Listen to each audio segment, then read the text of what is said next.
Good evening, ladies and gentlemen. Good evening, viewers. I'm Matthias Aufiko, news editor of the Namibian Sun newspaper. Welcome to another exciting edition of the Evening Review. Well, today is World Chocolate Day, so I'll have something sweet as the show goes on. Please do enjoy virtually with me. But please, before we get into the show, let's first have a look at today's headlines.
Of course, virtually, that's of course by Dr. Eva-Panduleni Beukes, who holds a doctorate in chemistry. Doctor, welcome.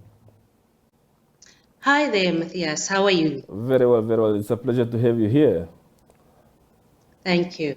Well, we hope to tap into your vast and rich knowledge in this area, especially in the era of vaccines, which has caused so much upheaval, controversy, and quite a mixed bag of reaction as far as the vaccination drive globally, that's of course is concerned. What is your take so far regarding the discussion around to be vaccinated or not? Well, as we've seen, there's a lot of debate, and everyone's an expert at the moment on social media, especially. To a certain extent, I have told people that I am no longer taking part in the debate of whether to be vaccinated or not, because there are so many conspiracies that are ongoing, and to be drawn into these debates, into social media, has proved to be fruitless. The fact is that vaccines produce or help your body produce antibodies. And it only makes sense. I've got a few students that I've asked now, based on their biology, high school biology, how vaccines work. And it's clear the body produces antibodies and fights the virus. So if people can't see that, it's difficult to fight all these conspiracy theories. But at the end of the day, you have to think about it. All these doctors, all these scientists that are involved in fighting this pandemic, right? They've got families too. Why would they opt to kill so many people or to do people harm?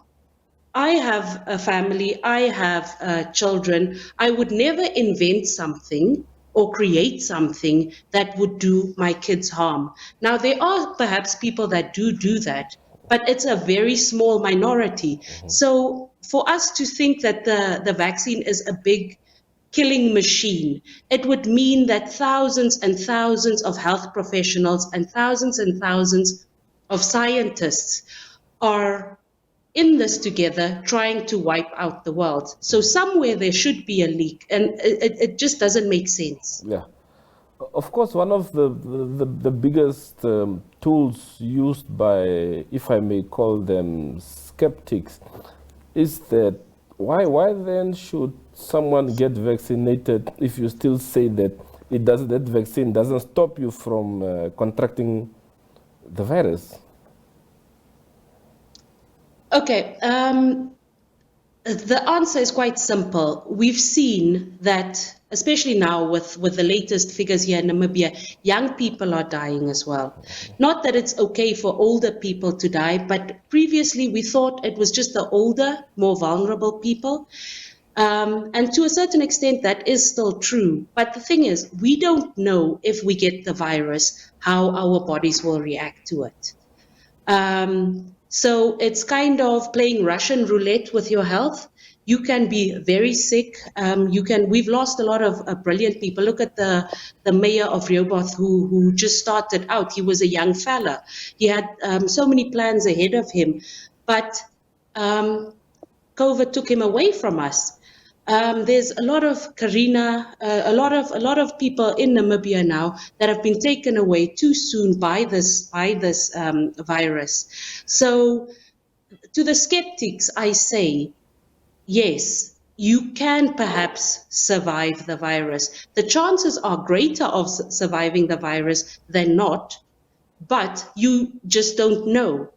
And for you to take the vaccine, it's a way for your body to have a greater chance to fight this virus without playing Russian roulette. Yeah, but if that makes sense. Yeah, it does. Do you think enough is being done to educate and change the perception of those who question this process? Because it seems like people are just being brushed off and made to look crazy just for questioning where they have fears. There's definitely not enough being done. There's more being done by the skeptics, more by the conspiracy theorists. We get loads of messages daily of some auntie here in Hoogland Park that found out a new cure, and then we've got someone from Oshakati and someone from where else that have these miracle cures. One of the things that I am devastated about is this hydrogen peroxide messages that I've been seeing. It's the people who are against it are doing a better job of getting the message out there. Dr. Bernard Taufiku, he did a brilliant letter.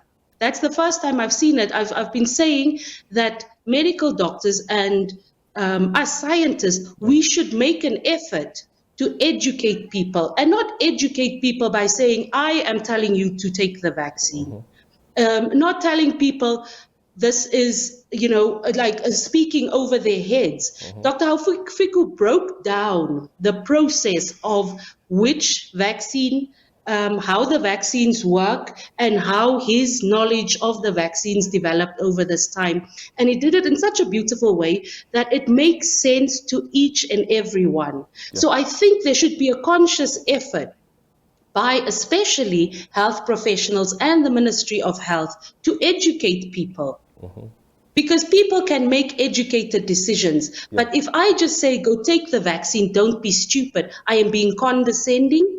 And people have no right to believe me just because I say so. Yeah. But if you educate people, then they can make an educated decision. Some might still choose not to take the vaccine, but a greater amount will be convinced, if they know how vaccines work, that they should be vaccinated.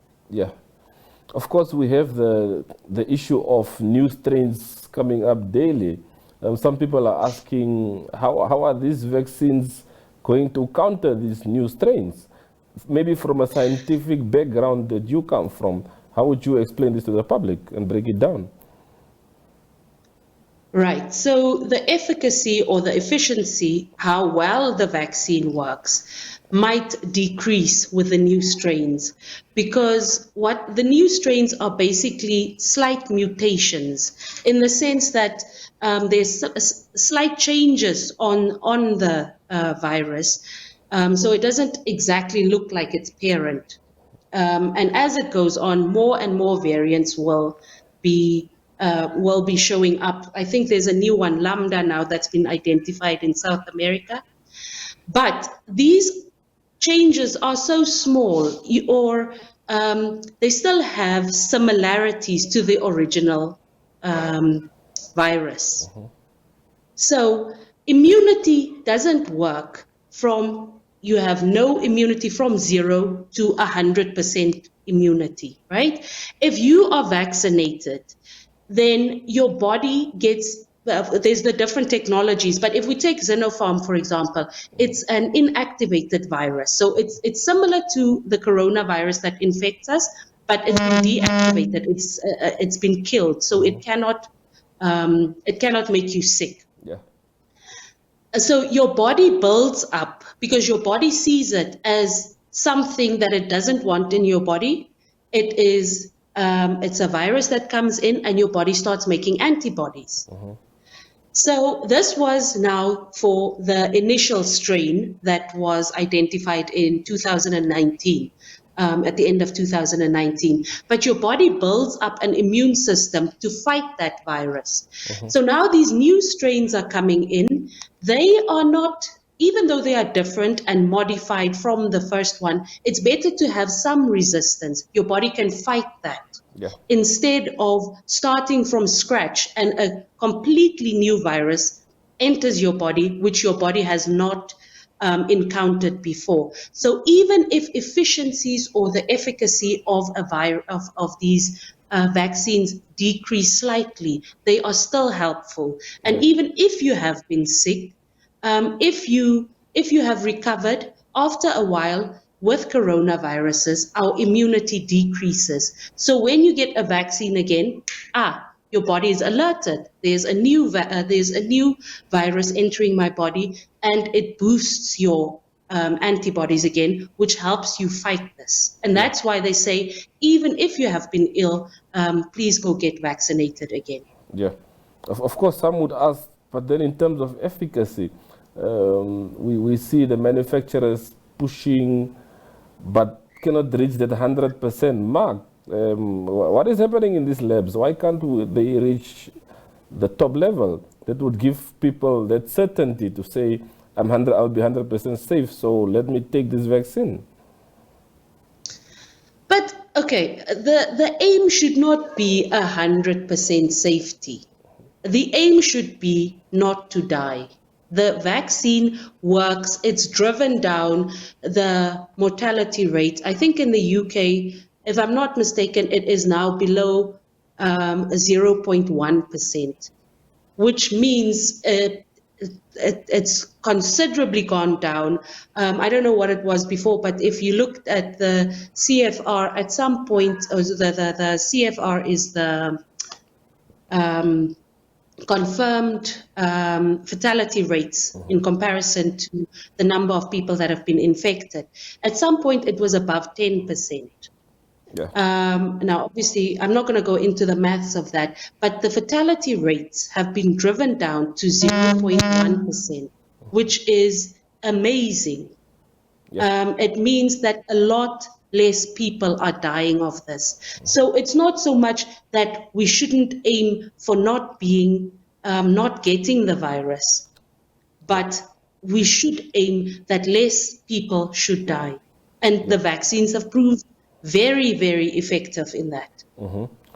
Talk to us about natural immunity and vaccine-acquired immunity. Okay, so this is something that I saw in one of the newspapers, that Namibia will only reach herd immunity by 2024, which I don't know what they base their numbers on. That is ridiculous. If you had an illness and you survived it, so if you had this virus, if you had coronavirus before and you survived it, that obviously means you have immunity. The immunity is not forever. It is guessed that it would be between 3 to 6 months. Most people, so the studies are still ongoing. This virus is still very young. So at the moment, if you have, I think it was 3 to 6 months, and one of the studies that I read, it was 88% of people still had antibodies after 6 months. But the problem is we cannot quantify exact immunity in people. But okay, so when you have had the virus and you survived it, that means you have immunity. Yeah. With coronaviruses, the immunity dwindles after a while. So it's not like measles where you have lifelong immunity. You can't get it again. You can get it. But for at least 3 to 6 months, most people are safe from the same coronavirus. Obviously, there are chances of being reinfected with other strains, but then again, your body has some natural ammunition to fight that virus. So you're not going to be completely like before you had coronavirus the first time. Yeah. Well, at the start of the vaccination drive, at least for Namibia, we've heard how the public was told that if you've recovered from COVID, you should wait a specific time frame. I think it's 90 days, if I'm not wrong, before you get vaccinated. This sounded as if you are vaccinated within that period, something adverse might happen to your body. Now it seems like you are saying it's because of the immunity that's there post recovery. Yes, because you do have that immunity, but they've changed it now to 14 days, which I really don't understand why. This is a question that I would like people to address, people like yourself also to address with the Ministry of Health, because I really do not understand why they say 14 days post-recovery. I still think that it should be 3 to 6 months post-recovery. That is just because your body has that immunity. But obviously, if you've had asymptomatic COVID, you wouldn't know. But that would still it still just provides you with antibodies or enabling your body to form antibodies. So, but then doesn't that put me at a risk during that waiting period? Although I have the antibodies, what would hurt if I get vaccinated during that period? Oh, it wouldn't hurt you. It wouldn't hurt you. But if you can think about it, it's like I had COVID in February this year. So I was glad I had it quite mild. I just had a headache and I just had a gut feeling that I went to go get tested. So I was glad I had it then and I was riding as I call it, the immunity, the immunity wave, and I'm just waiting for the new stock now so that I can get vaccinated as well. Yeah, of course, in countries such as the UK, they are considering whether there would be a need for booster jabs with the new strains that are surfacing. Do you think it's also a conversation that we should start having in Namibia? Yes, definitely, because I don't know how it's not been addressed yet. I think some people have the misconception that the vaccine also lasts forever. It does not. You would need booster jabs because even after probably 8 to 12 months, the vaccine's immunity that you get from the vaccine, that also dwindles. It's not been confirmed yet what exactly that period is because, as I said, studies are still ongoing. It's a very new virus, but you would need this jab for a coronavirus would not be lifelong. So we will always need booster jabs. Yeah, maybe just from a public point of view, the herd immunity issue, and especially in developing countries where vaccines are hard to come by, what other measures can we perhaps adopt to ensure that we contain the situation? Vaccines is the first point of fighting it. So obviously, if we can get vaccinated, that's the best. But the thing is, with this virus, we need to look after ourselves. I think what we came to realize is also, to a certain extent, how unhealthy our lifestyles are. We need to look after our bodies. We need to boost our immune systems because it's our immune system is the first armor that we fight any infection with. So if our body is already weak, then we are disadvantaged against any illness. So I would advise people to either naturally boost their immune system by eating healthy. If that's a bit more difficult, there are places where you can get your multivites with. Okay, there's also a lot of controversy sometimes around that. But if you have a deficiency in certain minerals and vitamins, that is the best way to boost your immune system, if not through natural, healthy diets. Yeah. Okay. Dr. Beukes, it was indeed a pleasure having you virtually in studio, of course. When times are back where we can interact physically, we'll surely want to have you seated here in studio. Thank you very much for your time today. Thank you very much, Matthias. It's a pleasure.